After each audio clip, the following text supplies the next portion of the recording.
Hai sob, jangan lupa tekan tombol subscribe dan loncengnya, agar kita semangat dalam berkarya. Lari ada Miki Kun. Oke sob, pada kesempatan kali ini saya akan merangkum ulasan film Sicin 1. Film ini berkisah tentang Naznur yang tergila-gila dengan kodrat dan dia mencoba meminta tolong dukun untuk membantu mendapatkan pria pujaan hatinya. Dan bagaimana kelanjutannya? Silahkan disaksikan. Film dimulai dengan surat Al-Mutaffifin ayat 7 dan 8. وَمَا أَدْرَاكَ مَا سِجِّينٌ. Dan Sicin adalah kitab yang mencatat segala perbuatan orang-orang durhaka. Ini saya baca dari Wikipedia ya. Kalau kalian ada yang mengerti tentang tafsir, silahkan tulis di kolom komentar. Diperlihatkan sebuah rumah dukun bernama Hoja Ihsan. Di dalamnya ada dua orang wanita bernama Aznur dan salah satu lagi temannya sedang duduk di ruang tunggu. Mereka melihat sebuah foto orang yang sedang terbang. Seorang ibu-ibu pun menyuruh untuk menemui Hoja Ihsan, tapi mereka disuruh memakai kerudung terlebih dahulu. Di dalam ruangan, Hoja Ihsan meminta mereka untuk berdoa, dan Hoja Ihsan pun membaca sebuah mantra. Dia menanyakan maksud kedatangan dari Aznur. Aznur pun bertanya apakah seorang pria bernama Kudret akan menikahinya atau tidak. Ya, Kudret adalah sepupu dari Aznur sendiri. Hoja Ihsan membacakan sebuah mantra yang kemudian temannya tersebut kerasukan dan mengatakan bahwa Kudret tidak akan menikahinya dan lebih baik menjauh darinya. 12 tahun kemudian, Aznur mendatangi toko daging milik Kudret. Di sana, dia marah-marah karena Kudret tidak menghubunginya selama 2 minggu. Dan Aznur pun mengatakan bahwa dia sudah hamil dari anak Kudret dan berumur 4,5 bulan. Tapi Kudret menyuruh untuk menggugurkannya. Ya, Kudret ini sudah mempunyai istri dan seorang anak. Tapi Aznur tetap memaksa Kudret untuk menikahinya. Kudret yang marah pun menampar Aznur dan mengakibatkan pendarahan. Dia pun menelpon temannya untuk membawa Aznur ke rumah sakit. Di dalam rumah Kudret terlihat ibunya yang sudah lumpuh dan sedang disuapi oleh Nisa, istrinya Kudret, dan anaknya Ceida yang bermain boneka. Ceida ini tidak bisa melihat alias buta. Di rumah sakit, Kudret memberitahu Aznur bahwa bayinya tidak terselamatkan dan sudah meninggal di dalam kandungan. Kudret meminta Aznur untuk menjauh darinya dan tidak menemuinya lagi. Apabila masih nekat, maka Kudret akan melaporkan perbuatan Aznur kepada ayahnya. Kudret pun pulang bertemu dengan istri dan anaknya. Ketika tidur, Kudret bermimpi buruk. Dalam mimpinya, Ceida datang membawa 2 bola mata dan meminta Kudret untuk dipasangkan supaya bisa melihat. Ketika bangun, Kudret pun pergi ke tempat Ceida. Dia menyesali perbuatannya dulu ketika istrinya mau melahirkan tidak cepat dibawa ke rumah sakit, sehingga mengakibatkan bayinya mengalami kerusakan saraf hingga tidak bisa melihat. Di hari berikutnya, Kudret mendengarkan pengajian di sebuah masjid. Ketika keluar masjid, dia pun berbincang dengan Hafiz untuk merahasiakan perselingkuhannya dengan Aznur. Di sisi lain, Aznur yang sudah dibutakan oleh cinta dengan Kudret pun pergi ke Hoja Ihsan. Dia meminta ke dukun itu untuk menjadikan Kudret menjadi miliknya. Aznur pun memberikan semua harta yang dia punya. Hoja Ihsan pun menyetujuinya. Dia akan menyantet Nisa dengan menggunakan santet babi. Sebuah santet yang sangat kuat dan hanya Hoja yang mampu melakukannya. Santet babi akan menghabisi Nisa dan keturunannya atau yang mempunyai darah dengan Nisa dalam waktu kurang dari 5 hari. Tapi Hoja membutuhkan sesuatu milik Nisa seperti air liur, rambut, darah ataupun potongan kuku, dan juga foto Nisa diperlukan untuk santet ini. Aznur pun menyetujui syarat yang diberikan oleh Hoja. Hoja pun langsung memulai pekerjaannya. Dia mencari babi di kandang miliknya yang kemudian menyembelih babi tersebut dan mengambil ususnya. Dia juga mencari kuburan baru dan mengambilnya guna mengambil tulang milik mayat tersebut sebagai bahan untuk menyantet Nisa. Siang hari berikutnya, Aznur pergi ke tempat Nisa. Dia berpura-pura mengunjungi Nisa sebelum pergi ke desa. Aznur pun berbincang bersama Nisa dan Ceida. Aznur meminta izin untuk pergi ke kamar mandi. Dia mulai mencari apa saja persyaratan yang diberikan oleh Hoja Ihsan. Dia mendapat beberapa helai rambut dan sisir. Dan juga dia membawa darah yang ada di pembalut yang ia temukan di tempat sampah. Pada malam harinya dia pamit pulang. Di hari berikutnya, Aznur kembali ke tempat dukun Hoja Ihsan dan semua bahan yang digunakan untuk santet pun sudah terkumpul. Hoja pun memulai dengan mengambil darah dari pembalut yang kemudian dicampurkan dengan usus babi. Mantra yang sudah dituliskan pun diikat di tulang menggunakan usus babi yang sudah dicampur darah dari pembalut. Sementara foto Nisa disobek menjadi 4 bagian dan diberikan untuk makanan anjing. Hoja pun kembali mengucap mantra sambil memegangi tulang yang sudah dililit usus babi. Dan tulang pun dipatahkan.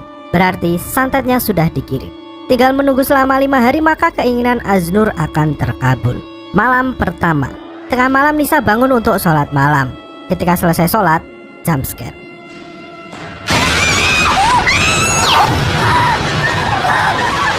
Sebuah kepala babi jatuh tepat di depannya. Dari atas mulai berjatuhan jeroan babi. Siang harinya Nisa mengatakan kepada ibunya bahwa dia mempunyai perasaan yang tidak enak dan meminta ibunya untuk mendoakannya. Ketika Nisa bersih-bersih di kamar Saidah, dia mengambil boneka dari kolong tempat tidurnya. Seperti orang yang kerasukan, dia menatap tajam ke boneka, kemudian menggunting rambut boneka tersebut dan memakannya. Dia juga memotong rambutnya sendiri, yang kemudian memakannya. Malam harinya Nisa menceritakan kejadian yang dialami kepada Kudret, suaminya. Tapi dia malah menuduh Nisa menghayal. Az-Nur terlihat di luar rumah Nisa. Ya, dia mengawasi atau mungkin mengecek santetnya sudah bekerja apa belum. Malam kedua. Ketika Az-Nur pulang dan tidur, dia bermimpi buruk didatangi suaminya yang sudah mati bunuh diri. Dia terlihat menyayat tangannya sendiri. Ya, Az-Nur ini merupakan seorang janda. Dia dari dulu tergila-gila dengan Kudret. Suaminya pun bunuh diri karena Az-Nur terlalu mencintai Kudret dan tidak dengan dirinya. Ketika Az-Nur hendak bangun dari ranjang, kakinya terluka karena menginjak sebuah silet.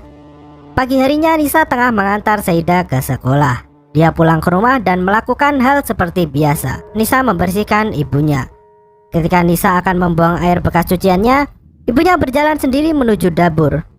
Nisa yang sudah selesai membuang itu terkejut melihat ibunya di dapur tengah memegangi wajan berisi masakan panas yang kemudian dia menyiramkan ke tubuhnya sendiri. Kulitnya pun melepuh dan akhirnya innalillahi. Malam harinya Nisa terlihat sangat sedih. Di rumah pun diadakan tahlilan. Orang-orang datang, bahkan Az-Nur sendiri datang ke rumah. Padahal dia yang menyantet dan mengakibatkan ibu Nisa meninggal. Saidah terlihat bertingkah aneh di atas kasurnya. Kudret yang berada di luar dan hendak masuk pun tidak bisa membuka pintunya. Ketika dia memanggil Nisa untuk membukakan pintu, tiba-tiba pintu terbuka dengan sendirinya. Dia mendengar Saidah memanggilnya. Terlihat semua furnitur tertutup kain putih. Dia mulai berjalan pelan ke lantai atas. Sesampainya di atas, dia melihat 5 orang dengan kain putih duduk mengangguk-angguk. Jump scare. Nisa datang dari belakang dengan wajah yang menyeramkan. Dan ketika berbalik, ada Az-Nur yang mempunyai wajah yang menyeramkan juga. Kudret pun diserang oleh mereka berdua. Serangan itu berhenti saat Saidah memanggilnya. Pagi hari sebelum berangkat kerja, Kudret menceritakan kepada Nisa bahwa dia juga dihantui. Ia akan mencari ustadz, siapa tahu bisa memberikannya saran. Dia menemui seorang ustadz yang mengatakan bahwa Nisa sudah dirasuki oleh jin yang sangat jahat. Kudret pun meminta bantuan untuk membebaskan Nisa. Di dalam rumah, Nisa yang sedang duduk mendengarkan sesuatu dari dalam kamar mandi. Ketika dibuka, dia melihat ibunya yang sudah meninggal dengan wajah yang mengerikan menggerus roti dan memakan remahan roti tersebut dari dalam kloset. Nisa yang ketakutan pun berlari ke dalam kamar dan berdoa. Kudret yang datang langsung menghampiri Nisa dan dia mencoba untuk menenangkan dan mengatakan bahwa dia sudah meminta bantuan. Malam keempat. Diperlihatkan Az-Nur yang selesai mandi. Az-Nur mendengar sesuatu dari dalam kamarnya. Dia melihat Nisa yang tengah duduk di kursi goyang sambil memegangi bayi miliknya yang telah meninggal. Nisa dengan wajah yang menyeramkan mendatangi Az-Nur dan menjambak rambutnya. Dan berkata, "Suami siapa yang kau goda?" Dalam sekejap semuanya pun menghilang. Pagi hari Az-Nur menelpon Hoja Ihsan. Dia bertanya apakah santet juga akan berpengaruh kepada dirinya, karena dia juga dihantui. Hoja kembali menegaskan kalau tidak mempunyai hubungan darah maka tidak akan terkena santet. Di luar kamar, ibu mertua Az-Nur mendengar semua percakapannya dengan Hoja Ihsan. Di rumah Nisa, dia terlihat sedang membuatkan baju untuk Saidah. Dengan gelagat yang aneh, Nisa pergi ke kamar dan mengambil kain panjang dan sebuah kursi. Dia pun memasang tali tersebut ke lampu gantung dan bunuh diri. Kudret yang melihat hal tersebut langsung menggunting talinya. Beruntung, Nisa dapat selamat. Kudret mengatakan bahwa kita akan akhiri hari ini. Malam harinya Kudrat membawa Nisa ke tempat Ustadz yang dimintai tolong. Sedangkan Saidah ditemani ibu mertua Aznur. Aznur yang sedang makan malam di rumah kembali mendapat gangguan. Makanannya berubah menjadi lintah. Dia pun memuntahkan lintah tersebut. Aznur mengambil HP dan hendak menelpon Hoja. Dia terkejut dan tulang di tubuhnya mulai patah, mulai dari tangan, kaki, hingga akhirnya dia meninggal mengenaskan. Dari sini buat kalian yang bingung kenapa Aznur bisa mati terkena santetnya sendiri, padahal yang seharusnya mati adalah keturunan Nisa. Karena darah yang diambil untuk santetnya adalah darah Cheida, sedangkan Cheida adalah anak kandung Kudrat dan Kudrat adalah sepupunya Aznur dari pihak wali ayah, jadi otomatis Aznur Kudrat dan Cheida mereka masih dalam garis keturunan Sop.